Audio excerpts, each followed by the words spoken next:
Welcome back and thanks for rejoining us. We apologize for the break you experienced just right away. This is a technical war, and at times you have some fluctuation, but we are humbled to be back this morning. We have to talk health because health is wealth. We have this morning Dr. Mosoka P. Fallah as our guest, and that we want to say so sorry for keeping you waiting. You know it's both ways, and we have to be here to talk issues of concern, and I am humbled to be here this morning. Welcome back, Dad. How you doing? No, and sorry for the technological glitches that we're having this morning. Yeah, I'm sorry. Yeah, certainly. But I think we got to talk it, and we are a little bit good now. So Okay, we want to say thanks so much for rejoining us. thank you. Now, we'll go quickly into the issue that has to do with the vaccine because this is where many Liberians are yet still confused, so to speak, about the way people go about administering those doses one needs to take in. But before we get in depth, is it compulsory with the issue of the vaccine for one to take 2 doses of the vaccine before you get ready to battle any other infectious disease or diseases? So that question is a critical question. You have to ask and say, what vaccine, which vaccine are you talking about? We're The talking about mRNA the vaccines, we're talking about the COVID vaccine or that's what the I'm coming to. yeah. I'm coming to that. So there are two categories of vaccines we have now so far. We have the mRNA vaccines and we have the adenovirus vaccine. I will explain. Okay. The mRNA vaccine include the Pfizer, the Moderna, and the AstraZeneca. Okay. Those vaccines require 2 doses. They are clearly established in the case of the AstraZeneca that if you took one shot alone, you get 76% protection. But that protection will wane over time. Over time, it will go down, the number will drop. But they have shown that if you take the second dose of the AstraZeneca, your protection goes in the high 80s to 90s. It go up in 80s. And also the second dose is much more robust to protect against the variant, including the Delta variant. And so the mRNA vaccine clearly has been established you need a booster dose. So yes, for the mRNA vaccine, the AstraZeneca that we all do, you need a second dose to get maximum protection to ensure that because the vaccine will get what we call the immunogenicity and the durability. How long does that protection last and how high is that protection? So the second dose increases the height of the protection higher and make it last very, very long. For one dose, you get some protection, but it's not high and it does not last long. That's the reason why for the mRNA vaccine and the AstraZeneca, you need a second dose. But All for right. the Now, adeno, yeah, go ahead.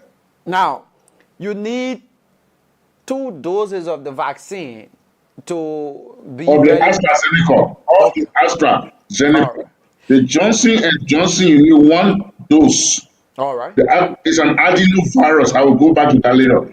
AstraZeneca is an mRNA vaccine. You need 2 doses. For the Johnson and Johnson, you need only one shot. Okay. Now, so the purpose of the vaccine is to get you ready to battle any other infectious disease, right? No, no. Vaccines are very specific. Vaccines are specific to a disease. Whenever we make a vaccine, we take a portion of the disease that we are interested in to give to your body so your body can protect itself. This vaccine is specific for COVID. The vaccines we are speaking about, because a portion of the spike protein that is responsible for binding and entering and causing the disease is used to create the vaccine. One thing our body is good at, our body has a unique capacity, our immune system. We call it memory. Our body can remember. So when they give us vaccine, they are causing a minimal infection so our immune system can see it and prepare. So when an actual virus happens, it will see it and fight it. But that ability to fight depends how many army people you have. Let me just in the local parlance. How many soldiers you have. Yeah. So if you take the mRNA vaccine one shot, you have an enemy of 1,000 people coming. You get one shot, you have about 800 soldiers protecting you. But if you take a second shot, you get 2,000 soldiers protecting you against 1,000 enemy. So basically, that's what the mRNA does. If you give a second dose, the number of army people ready to fight for you are more, and they are more powerful for the mRNA vaccine against COVID vaccine. Not only that, again, in the local parlance, if you take the second dose, the army people are ready to fight Air Force, they are ready to fight ground troops.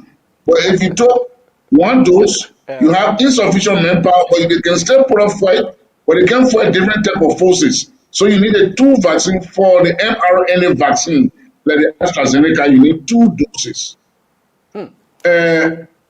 Let's say the guys with two doses were trained in Liberia to fight. But let's say the J&J, where you need only one dose, they all went to Israel and got training, so they are crack troopers. You don't need two doses. You only need one dose in the case of J&J vaccines. But you can't mix them together. You can't take, because you need two doses, okay, I took one dose of AstraZeneca, I can take a second dose of J&J. There has to be consistency. It can be in the same family, I can explain that later on. The mRNA vaccine family or the adenovirus family, like in the case of the J&J, is an adenovirus. The Russian Sputnik vaccine is an adenovirus. But the Moderna, the Pfizer, and the AstraZeneca are mRNA vaccines. So Okay, they so got to be. there were now our comment because people were asking us to, is it possible that you do two different vaccines? So now you just make it clear, right? So the AstraZeneca is within a particular group. So you can do two of the groups, I mean, two of the vaccine that is in that group that make up the AstraZeneca, right? Good question. So study have shown in the UK, in Great Britain, and other countries, they have shown that, for instance, if you took the AstraZeneca and you took the Pfizer, Astra is mRNA, Pfizer is mRNA. They are seeing increase, even higher boost. They have seen the papers are there. They have seen higher dose, but it has to be in the same family, the mRNA family. But the rule of thumb is you want to stay closer within that family subgroup. So AstraZeneca is the rule. But I'm just saying they have shown some studies that you could do AstraZeneca and do Pfizer because they are both all in the same family of mRNA vaccine. I repeat myself, AstraZeneca, Pfizer, Moderna are mRNA vaccine. They require two doses. The J&J vaccine is an adenovirus vaccine and it requires a single dose. Okay, so it comes with no side effect, right? No. So let me get something to you. All vaccines have side effect. As Okay. a matter of fact, the side effect of the vaccine tell us if the vaccine is working in you. So understand that when all vaccine, even when we're children, if you look on our body when they vaccinate us for measles and other things, you can see some people with the scar. When they vaccinate us for with the BCG for TB in children in childhood, you feel the pain. So there is pain. There is site. You have pain at the site. Some people can run fever. Some people can run headache. That happens in all vaccines that you will take. But because the principle upon which vaccine work is to elicit the immune system. The immune system don't work if you don't beat them. Let me say again the case of the military. The military will not be there until someone attack or threat is felt. So the way the body causes a threat for the immunity to work, it causes what we call inflammation at the site. So that inflammation is what causes our immune system to get to work and say, ah.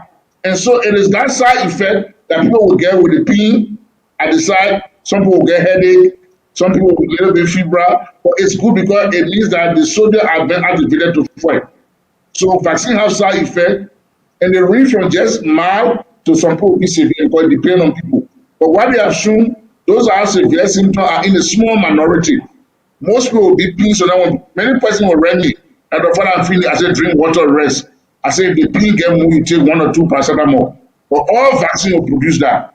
But they are transient. They come after a while, you get normal. Okay. So some of the reaction of the vaccine, if you want to list few, what could be some of those ones? Almost is the pain at the site. When you took the Okay. vaccine, there will all be a pain for a day. Okay. Pain at the site, headache, fever. Some people get weak, like me, I got weak for a day or two.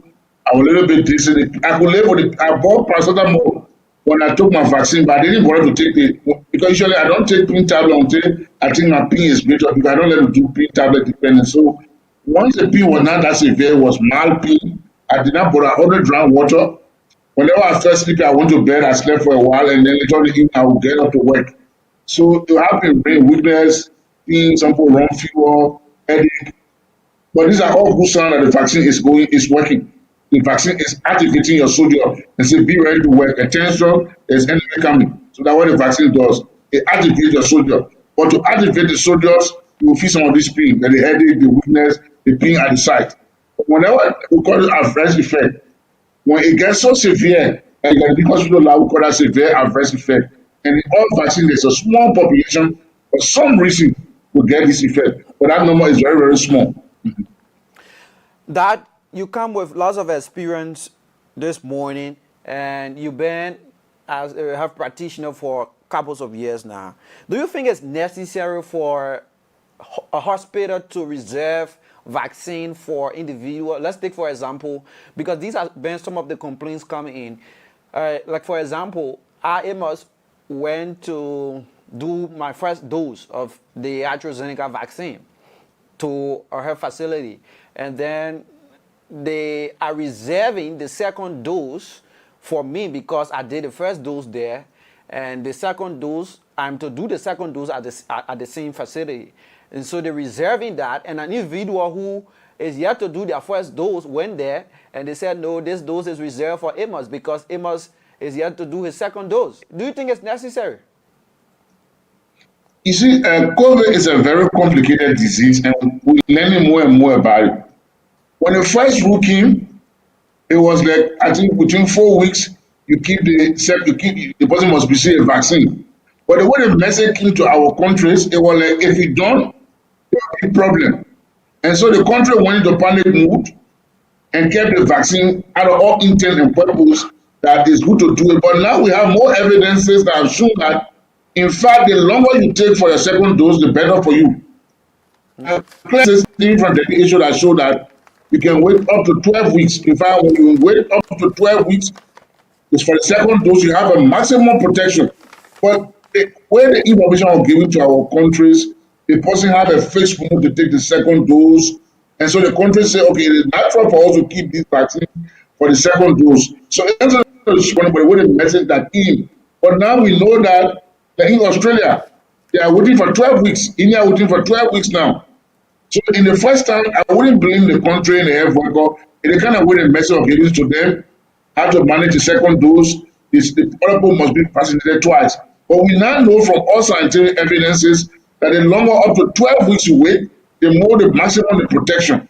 So at the time it was confusing. And as a result, many countries even had to their vaccine expire and they had to destroy the vaccine. So at the time when the message came, it was as though the second dose must be given in this fixed defined window. But we do know now that that window can change. For example, my second dose is August 11, but I'm going this week to complete it because I do know that I can go as far as 12 weeks is better. By the time the countries were operating with the limited knowledge they knew at the time. Okay. So it's not a right or wrong answer. It was not a right, so I hate to say right or wrong, but they were operating on the mandate given to them with the vaccines. But now we know that obviously it can go up to 12 weeks. So now it's a different story. The way the answer at the time was what most countries did. Unfortunately for us, the second dose of many countries expired as we're keeping it for the second dose. Going back in retrospect, I would have said that it's best to get every first dose because at least they have 76% protection. Going back in retrospect, the more you vaccinate the first dose, it means that you get more people with some protection. But again, like I said, it's an issue of retrospect. I would have said, okay, you get 1,000 doses, people are not coming for the second dose, give them the 6,000 person their first dose. At least each of them have a 76% protection, which is better than nothing. But again, it's the way the message got sent to the countries. Yeah. Okay. Should patients or citizens pay for the vaccine? Is it payable? Should you pay something to get vaccinated? Well, they are 14 so African countries can get it for free. Why should they pay for the vaccine? I mean, if we start to pay and we create barrier, then we want to stay in the thing forever. And the cost for the COVID for another year or two is serious. We cannot let place to pay for this other vaccine. Then why is it someone kept the last 7, 8 months advocating, writing, speaking around the world so the African country can get the vaccine for free? In case they don't get it for free, the country is their obligation to protect their citizens by getting some of the vaccine for their citizens. So this vaccine cannot be compromised. It cannot. This is a public health good. This is a threat issue. No way should people pay for this vaccine. You shouldn't even imagine it because the consequences of creating a barrier such as price will just affect the country and affect the world. Okay. Now, I love asking and asking with example, but this one would not be it would not be an example that I'll be using on my very self. Well, an individual is, was affected or was positive of COVID, right? And went through the treatment, they got recovered. Is it necessary that they still do the vaccine? Oh yes, that's a very brilliant question. It is said that when you recover, you have some level of protection. If you take the vaccine, it increases it. Yes. Some people say wait for 7 to 14 weeks for the J&J vaccine, but it is good. Your recovery, because we clearly show that you get some immunity protection when you recover, but it wins, that it goes down. It's not good. But what we clearly show is that if you give them vaccine, it boosts up their protection. Yes. If you wait for a while, some literature says I think 7 weeks or so, but all means the fact that you survive, you want to be able to take the vaccine also. It's important. That's a good question. That's a very good question. Yeah. It is recommended that even if you survive, take the vaccine. Yeah. Okay. Now, COVID is associated closely with those small sickness, like we normally say. Saying, the one that has to do with malaria, fever, pain in the air, and red eyes, and stuff like that. What are some of the ingredients within this vaccine? You, as a scientist, and you been there for a little while. What are those things, in the vaccine? So let me go back a little bit to vaccines. We do vaccine, we actually taking the thing that causing the virus and giving it to you. But it is given to us in such a small proportion because God has given us the immune system, our B cells and T cells, our soldiers. One of the unique characteristics they have, they can expand, they can become plenty. They have a memory, they can remember something. So there are 3 ways we can do for a vaccine. We can take the whole organism, and give it to you by killing it or weakening it in the case of polio. Or we can take a part of the thing that causes the virus and put it in your body. And the immune system sees it and get plenty and get ready for the real disease. In the case of COVID vaccine, it is the spike protein. The spike protein is on the surface of the virus that is used for binding and entering our body. So it is the spike protein that they have used, whether and how it is a sample different, whether it is an mRNA vaccine or adenovirus vaccine. In an mRNA vaccine that we send through the muscle, the body takes it and then amplifies into a protein. Whereas in the adenovirus, that the same adenovirus is a vehicle actually. The same adenovirus was used to create the Ebola vaccine, but this time it is a spike protein, a piece of the COVID virus called the spike protein that what we create to make the vaccine.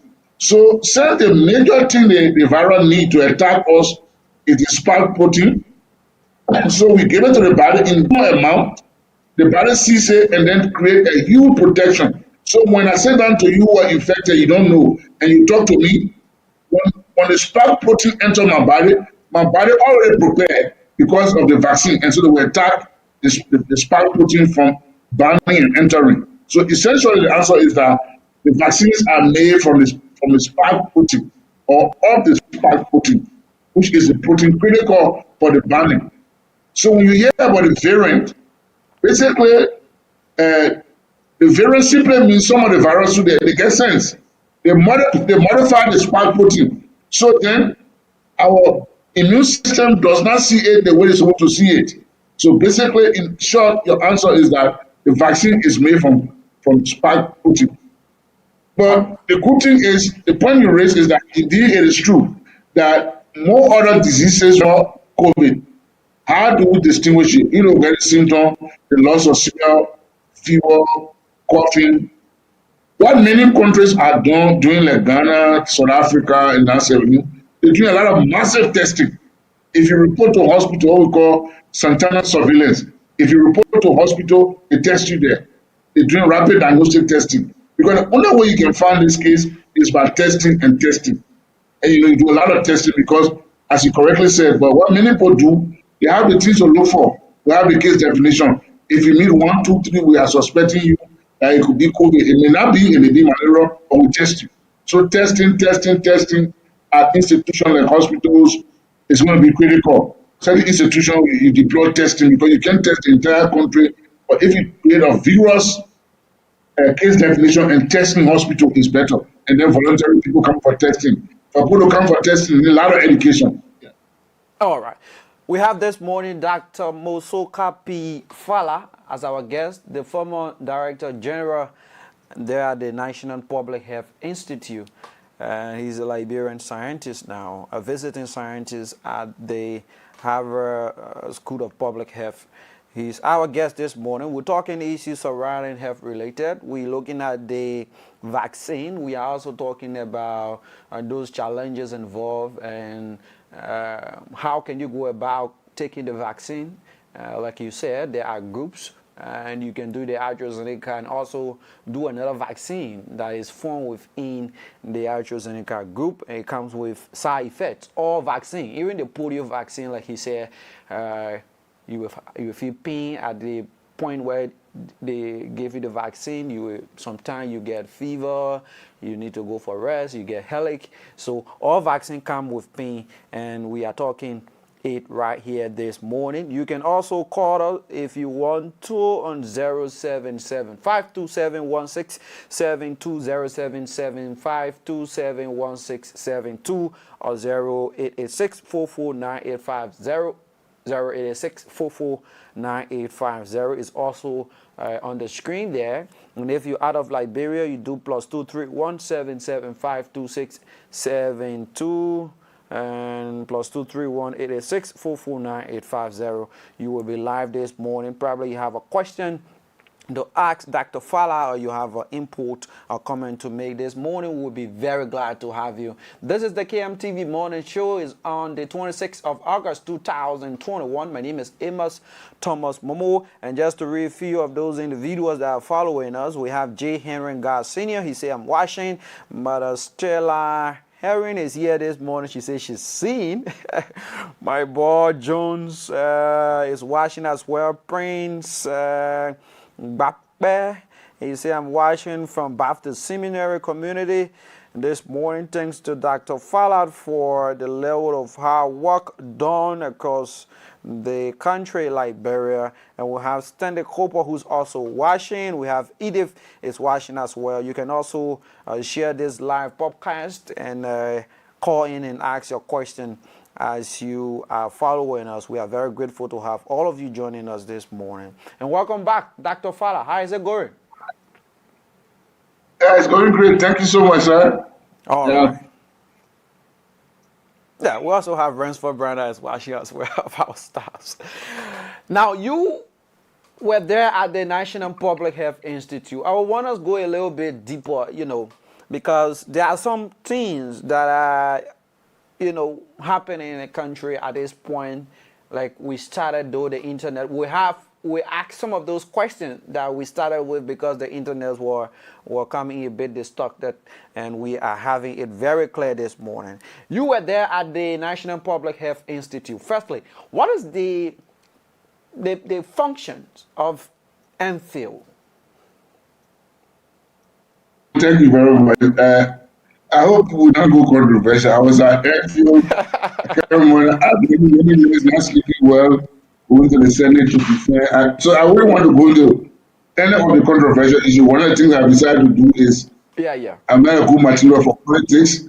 I'm not a good material for comment. I realized that. So I will talk, but I don't want to ever touch.